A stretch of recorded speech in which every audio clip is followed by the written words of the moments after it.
Samajwadi party के वरिष्ठ नेता और सांसद प्रोफेसर रामगोपाल यादव हमारे साथ हैं। सर, पहलगाम आतंकी हमले के बाद सर्वदलीय बैठक हुई, उसमें आपने क्या सरकार को सुझाव दिया कि ऐसे वक्त में सरकार को क्या करना चाहिए? मेरे पास है प्योर पाव भाजी का मसाला, प्योर पाव भाजी मसाला, पाव भाजी को टेस्टी बना डाला, सबका राजा आल प्योर मसाला। देखिए, ये ऐसा बीभत्स हमला था जो बिल्कुल निर्दोष पर्यटकों पर किया गया था, उनकी जान ली गई। इसके बाद पूरा देश में ही नहीं, पूरा देश ये चाह रहा है कि कार्रवाई होनी चाहिए। प्रधानमंत्री ने भी कहा है कि ऐसा देंगे कि लोग याद करेंगे, अनइमेजिनेबल। लेकिन कल उस मीटिंग में मैंने ये कहा कि पीओ के है जो पाक ऑक्युपाइड कश्मीर, पाक अधिकृत कश्मीर, यहाँ सारे जितने आतंकवादी हैं उनके अड्डे वहीं हैं। वहीं उनको पाकिस्तानी सेना के लोग ट्रेनिंग देते हैं, आईएसआई सब उनकी व्यवस्था करती है, हथियार देते हैं, उनका ब्रेन वॉश करके भेजा जाता है हिंदुस्तान में। और वो जो लोग आते हैं वो जानते हैं कि मारे जाएंगे, लेकिन जितने लोगों को मार सकें उतने मारो। इसलिए ये समस्या तब तक नहीं ख़त्म हो सकती जब तक पाक ऑक्युपाइड कश्मीर से इन लोगों को ख़त्म नहीं किया जाता है। पीओ के हमारे लिए एक नासूर की तरह हो गया है, और नासूर का इलाज केवल ऑपरेशन के ज़रिए हो सकता है। इसलिए ऑपरेशन की आवश्यकता है।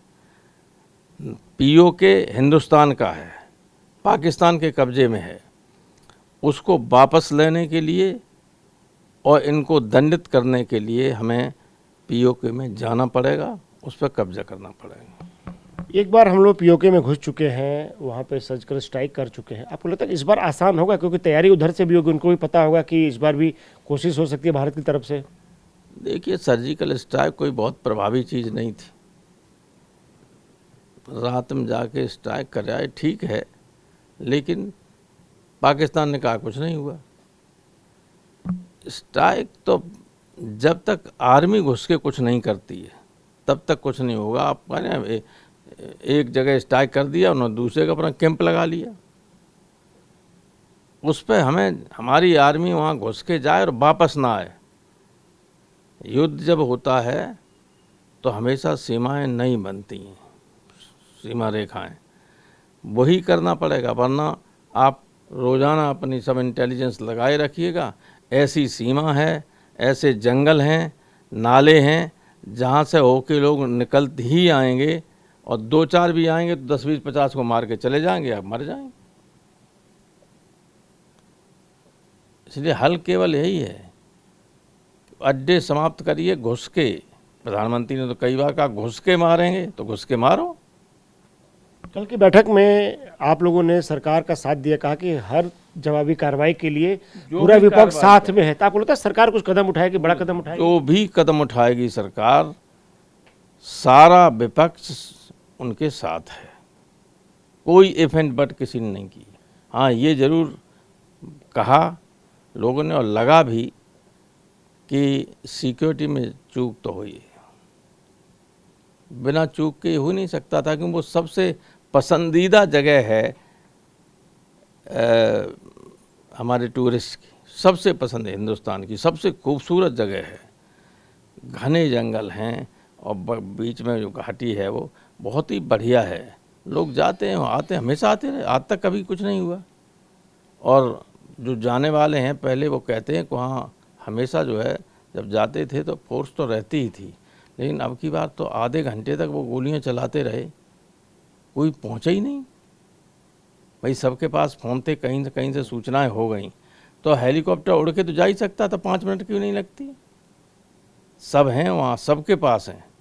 बीएसएफ के पास हेलीकॉप्टर, सीआरपीएफ के पास है हेलीकॉप्टर, आर्मी के पास हेलीकॉप्टर, सब जा सकते थे। सर, एक सवाल कर, सरकार ने सदरी बैठक में जो जवाब दिया इस आतंकी हमले के बाद, क्या आप एक आम भारतीय के नाते खुश हैं, संतुष्ट हैं उस जवाब से?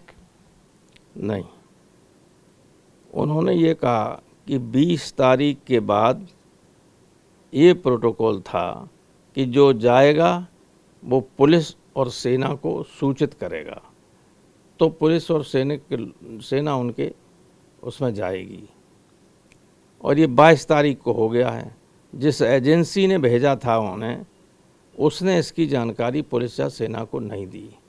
लेकिन ये तो सारी दुनिया जान रही थी, सारी पुलिस जानती, मिलिट्री जानती कि लोग रोज़ाना जा रहे वहाँ, रोज़ाना जा रहे, ये तो जान ही रहे हैं। तो आप अपनी जिम्मेदारी से थोड़ी बच सकते हैं कि सूचना दे तो ही जाएंगे। जब वहाँ आ सकते हैं, पाकिस्तान से लोग आए और मार गए। शुक्रिया हमसे बात करने के लिए। प्रोफेसर रामगोपाल यादव कह रहे हैं कि सरकार जो भी कदम उठाएगी वो सरकार के साथ है, लेकिन इसमें सरकार की भी जिम्मेदारी बनती है कि आखिर ये चूक कैसे हुई। कैमरा गजेंद्र के साथ आनंद प्रकाश पांडे, TV9 भारतवर्ष।